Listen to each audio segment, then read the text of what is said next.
Cockroach जनता पक्षाचे संस्थापक अभिजित दिपके काल यांनी दिल्लीमध्ये जंतर मंतर येथे आंदोलन केलं आणि आंदोलनानंतर त्यांनी एक ट्विट केलं की मी आता माझ्या आई वडिलांच्या भेटीसाठी संभाजीनगरला जात आहे आणि संभाजीनगर महानगर सिडको 1 मध्ये त्यांचं हे घर आहे, निवासस्थान आहे, जिथे त्यांचे आई वडील राहतात.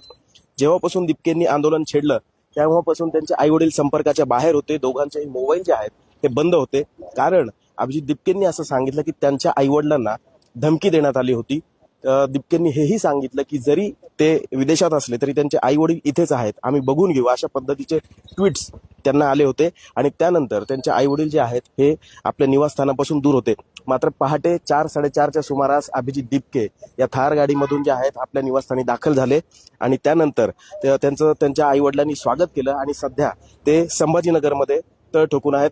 या ठिकाणी जर आपण बघितलं तर त्यांच्या घराकडे येणाऱ्या रस्त्यांच्या चहू बाजूंनी जे आहे पोलिसांनी बॅरिगेटिंग केलेली आहे.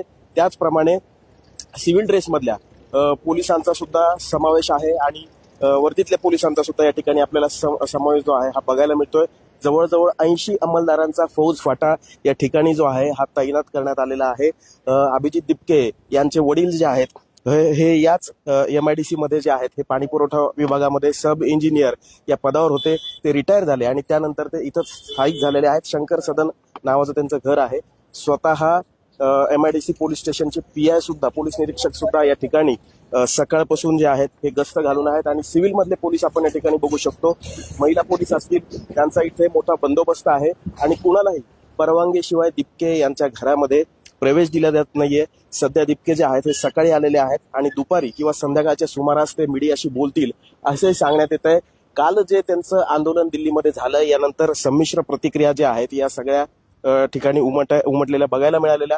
स्वतः मुख्यमंत्री देवेंद्र फडणवीस यांनी सुद्धा लोकमतच्या कार्यक्रमामध्ये सांगितलं की आम्ही मजबूत आहोत आणि अशा पद्धतीच्या झीचा आवाज दाबण्याचा कोणी प्रयत्न करत नाहीये आणि असा लोकशाहीमध्ये या सगळ्यांना स्थान पण आहे. आणि आपण बघितलं की त्यांना काल परवानगी सुद्धा जी आहे आंदोलनासाठी काल देण्यात आली होती आणि जवळजवळ जंतर मंतरवरती हे आंदोलन झाल्यानंतर आज दिपके काय बोलतात याकडे सर्वांचं लक्ष आहे. एकूणच त्यांनी शिक्षण मंत्र्यांना 5 दिवसांचा अल्टिमेटम दिलेला आहे आणि त्यानंतर ते पुन्हा आंदोलन करतील असा इशारा सुद्धा त्यांनी दिलेला आहे. यापूर्वी जर महाराष्ट्रामध्ये आपण बघितलं तर जरांगे पाटील असोत किंवा अण्णा हजारे असोत यांनी सुद्धा टप्प्याटप्प्यानं आंदोलन केलेलं आहे.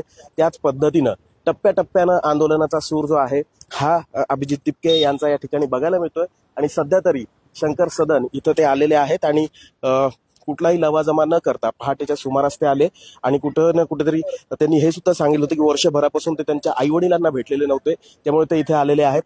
मराठवाड्याच्या भूमीमध्ये अनेक आंदोलनं आतापर्यंत झालेली आहेत, मात्र दिपके यांचं आंदोलन विदेशातून सुरू झालं आणि देशव्यापी अशी या आंदोलनाची जी आहे ही सगळी पार्श्वभूमी आपल्याला या ठिकाणी बघायला मिळते. करोडो फॉलोअर्स त्यांच्या या ठिकाणी आहेत. आता मराठवाड्यामध्ये आल्यानंतर ते नेमकी काय भूमिका घेतात, कारण इथले सुद्धा प्रश्न वेगळे आहेत, राज्यातील प्रश्न सुद्धा वेगळे आहेत. याकडे सुद्धा आता सर्वांचं लक्ष लागलेलं आहे. लोकमतसाठी अमेय पाठक, छत्रपती संभाजीनगर.